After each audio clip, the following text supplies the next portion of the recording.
Oke, bismillahirrahmanirrahim. Assalamualaikum warahmatullahi wabarakatuh.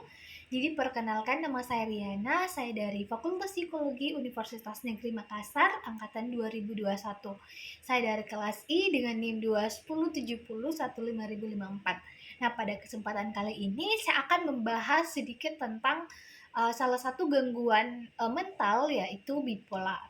Nah, mungkin sebagian dari kita itu atau sebagian dari kita itu seringkali atau barangkali sudah mengetahui dan tidak asing lagi dengan istilah bipolar. Nah, gangguan mental satu ini atau sering dikaitkan dengan gejala swing mood atau perubahan suasana hati yang jelas terasa dan terlihat. Tapi apa sih sebenarnya bipolar itu, dan apa gejala yang ditimbulkan dari bipolar itu sendiri? Nah, jadi bipolar itu adalah gangguan mental yang ditandai dengan perubahan suasana hati yang drastis. Nah, penderita bipolar ini merasa senang, lalu berubah menjadi sedih pada satu waktu. Terus mengutip dari dokter, dari seorang yang menderita bipolar itu biasa mengalami gangguan tersebut itu selama seumur hidupnya dan berpotensi untuk memengaruhi aktivitas sehariannya mereka. Nah, perubahan mood atau suasana hati pada penderita bipolar ini tidak hanya terjadi dalam hitungan hari, nah bahkan hanya dalam beberapa jam saja. Nah, adapun gejala-gejala yang biasa ditimbulkan itu, yang pertama itu adalah perasaan yang bahagia. Jadi orang yang bipolar itu biasa sering sekali untuk merasakan kebahagiaan, terus tiba-tiba dia jadi sedih lagi. Nah, yang kedua itu adalah semangat yang menggebu-gebu. Nah, yang ketiga itu turunnya minat pada saat kegiatan tertentu. Nah, yang keempat itu ada insomnia. Jadi gangguan bipolar ini itu juga mengalami insomnia, di mana dia kesulitan dalam tertidur. Nah, ya, dan yang kelima itu ada perasaan bersalah yang berlebihan. Dia selalu merasa bahwa ketika dia melakukan tindakan atau melakukan sesuatu, dia itu kayak merasa bersalah sekali. Nah, sebelum kita ketahui secara pasti apa penyebab dari gangguan bipolar itu sendiri, tapi dalam kondisi ini ada juga yang menduga bahwa ini dapat terjadi karena faktor genetik, lingkungan, stres yang tinggi, dan pengalaman traumatik sehingga kecanduan untuk meminum alkohol atau obat-obat yang terlarang. Nah, terdapat 3 jenis gangguan bipolar yang ketiganya ini melibatkan suasana hati yang berbeda. Nah, misalnya perubahan hati, energi, dan tingkat aktivitasnya yang berubah-ubah. Nah, suasana hati ini berkisar dari periode perilaku yang sangat naik, terus gembira, mudah tersinggung, atau bersemangat, atau disebut sebagai episode mania itu sendiri.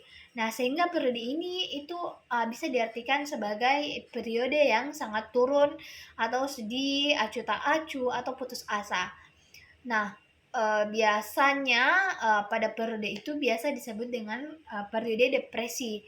Nah, periode mania ini yang tidak terlalu parah itu disebut dengan periode hipomania. Nah, terus apa itu episode mania dan episode hipomania? Nah, mania dan hipomania ini merupakan episode dalam gangguan bipolar dengan gejala yang biasa dilakukan atau biasa dikatakan sama. Hanya saja mania ini lebih parah dari hipomania dan dapat mengganggu aktivitas penderitanya. Nah, selain itu mania dapat memicu pada kondisi psikosis atau perasaan yang asing dengan dunia sekitarnya. Nah, adapun gejalanya yaitu ada bahagia yang berlebihan, terus dia itu mudah sekali untuk tersinggung. Yang ketiga itu kurang tidurnya atau insomnia, berbicara dan mengubah topik pembicaraan dengan cepat. Dan yang keempat itu merasa bisa melakukan banyak hal dan sering membuat keputusan yang sangat buruk. Nah, terus episode dari depresi. Nah, episode dari depresi ini adalah termasuk gangguan bipolar yang cukup parah dan sangat mengganggu kehidupan sosial penderitanya. Nah, di mana episode bipolar ini adalah episode bipolar depresi ini diantaranya itu kayak dia selalu merasa khawatir, putus asa, hampa, hilang minat, kurangnya nafsu makan, sering mengantuk dan malas, minder, sulit berkonsentrasi hingga terlintas keinginannya untuk bunuh diri. Nah, ada beberapa tipe dalam bipolar itu sendiri. Nah, dilansir dari jurnal American Psychiatry Association, terdapat 3 tipe dari bipolar. Nah, yang pertama itu ada gangguan bipolar 1. Nah, gangguan bipolar 1 ini diagnosis ketika seseorang ini mengalami episode mania. Nah, sebelum episode mania, orang dengan gangguan bipolar ini akan mengalami peningkatan energi yang ekstrim atau tidak nyaman dalam suasana hatinya. Nah, beberapa orang dengan gangguan bipolar ini akan mengalami episode depresi atau himonik, dan kebanyakan orang dengan gangguan bipolar ini juga memiliki periode atau suasana hati yang netral. Nah, yang kedua itu ada gangguan bipolar kedua. Nah, gangguan bipolar kedua ini mengharuskan seseorang untuk terus ada gangguan bipolar kedua. Nah, diagnos gangguan bipolar kedua ini mengharuskan seseorang untuk memiliki setidaknya 1 episode depresi mayor dan setidaknya 1 episode humanik. Nah, seringkali kita itu mencari pengobatan sebagai akibat dari episode depresi pertama mereka. Nah, karena episode humanik ini sering terasa menyenangkan dan bahkan dapat meningkatkan kinerja di tempat kerja atau di sekolahnya. Nah, terus yang ketiga ada tipe gangguan yaitu siklotimik. Nah, penderita gangguan ini setidaknya itu memiliki periode hipomania dan depresi selama 2 tahun dan 1 tahun pada anak-anak serta remaja. Nah, terus tipe yang lain. Nah, tipe gangguan bipolar ini disebabkan oleh obat-obatan, alkohol tertentu atau karena kondisi medis atau penyakit Cushing, yaitu kondisi akibat paparan seperti penyakit seperti kayak paparan kortisol yang tinggi dalam waktu yang lama, multiple sklerosis atau gangguan saraf pada otak, mata, dan tulang belakang serta stroke. Nah, adapun gangguan-gangguan bipolar yang dapat terjadi pada usia itu berapapun, biasanya didiagnosa pada usia remaja atau awal 20-an. Nah, gejala ini dapat bervariasi dari orang ke orang dan gejala ini dapat bervariasi dari waktu ke waktu. Nah, ada beberapa contoh kasus yang saya dapat. Ini adalah cerita tentang Shena. Nah, jadi Shena ini berusia 13 tahun dan memiliki orang tua yang overprotective dan sangat menuntut supaya Shena ini melakukan apa saja perintah yang diberikan kepadanya. Nah, Shena ini merupakan anak bungsu dari 3 bersaudara dan hanya ia yang perempuan. Shena menganggap dirinya sebagai sangat bergantung kepada orang tuanya. Ditambah lagi orang tuanya memperlakukan Shena seperti anak-anak kecil yang berusia di bawah usia dirinya. Nah, kedua kakak Shena ini sangat membanggakan dan bahkan kakak pertama Shena ini berusia 18 tahun. Pernah belak-belakan mengaku kepada orang tua mereka bahwa ia pernah melakukan aktivitas seksual dengan teman di sekolahnya.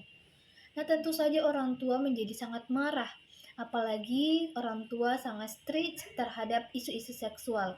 Bahkan orang tua selalu membahas kepada Shena dan kedua kakaknya bahwa virginity itu harus dijaga hingga kelak ia menikah. Nah, kondisi kakaknya ini berbanding terbalik dengan Shena yang sangat fasib dan penurut, serta menjadi satu-satunya anak yang dianggap baik oleh orang tuanya, sehingga Shena dijuluki leader Miss Perfect. Nah, ada riwayat sakit mental di dalam keluarga Shena. Nenek kandung Shena dari pihak ibu serta bibi Shena dari pihak ayah ini sama-sama menderita depresi. Nah, Shena ini mengalami insomnia sejak ia berusia 10 tahun. Setiap malam ia mengalami kesulitan untuk tidur dan akhirnya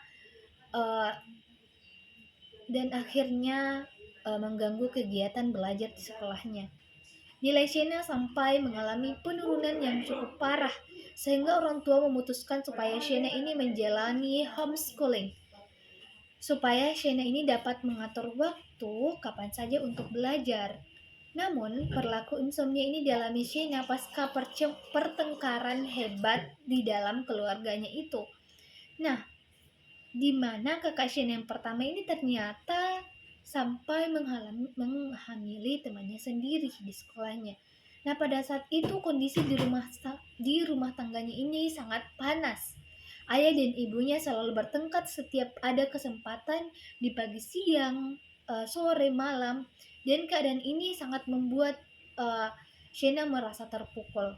Nah, keadaannya semakin memanas karena kakak pertama Shena sempat kabur dari rumah bersama teman yang ia hamili, sehingga memicu pertengkaran antara keluarga Shena dengan keluarga yang anaknya dihamil oleh kakaknya Shena tersebut. Kondisi tersebut berlangsung sehingga kurang lebih 2 bulan. Nah, sejak saat itu, Shena sulit sekali memejamkan mata seberapapun dirinya mengantuk karena bayangan pertengkaran dan suasana memanas itu selalu menghantui Shena. Nah, untuk pertama kalinya di masa sebulan itu, Shena mengalami ledakan emosi yang sangat tinggi. Sejak saat itu, Shena juga semakin sering menyendiri dalam kamar untuk menghindari pertengkaran. Bagi Shena, dia menjadi lebih rileks dengan berada di dalam kamarnya. Dia juga semakin bisa berpikir, mencari tahu, dan menganalisa setiap masalah dan segala hal yang ia senangi. Shena tertarik dengan politik dan memiliki pemikiran tersendiri tentang politik. Misalnya, ia percaya bahwa dirinya ini merupakan reinkarnasi dari seorang politikus Romawi di masa lalunya. Nah, selama proses pertengkaran di dalam keluarganya ini, Shena sempat mengalami depresi. Dan depresi yang ia miliki ini semakin menjadi-jadi karena hingga saat ini Shena masih menderita insomnia. Shena juga menderita kesulitan untuk makan dan konsentrasi. Nah, di puncak depresinya, Shena akhirnya beberapa kali melakukan percobaan bunuh diri. Beruntungnya, ibu selalu menemukan Shena tepat waktu sehingga Shena masih bisa terselamatkan. Nah, menganalisis dari kasus Shena ini menunjukkan simptom perilaku yang mengarah ke bipolar 1 disorder. Nah, Shena ini meyakini bahwa dirinya ini merupakan reinkarnasi dari politikus Romawi di masa lalunya yang menunjukkan simptom psikotis ada pada dirinya.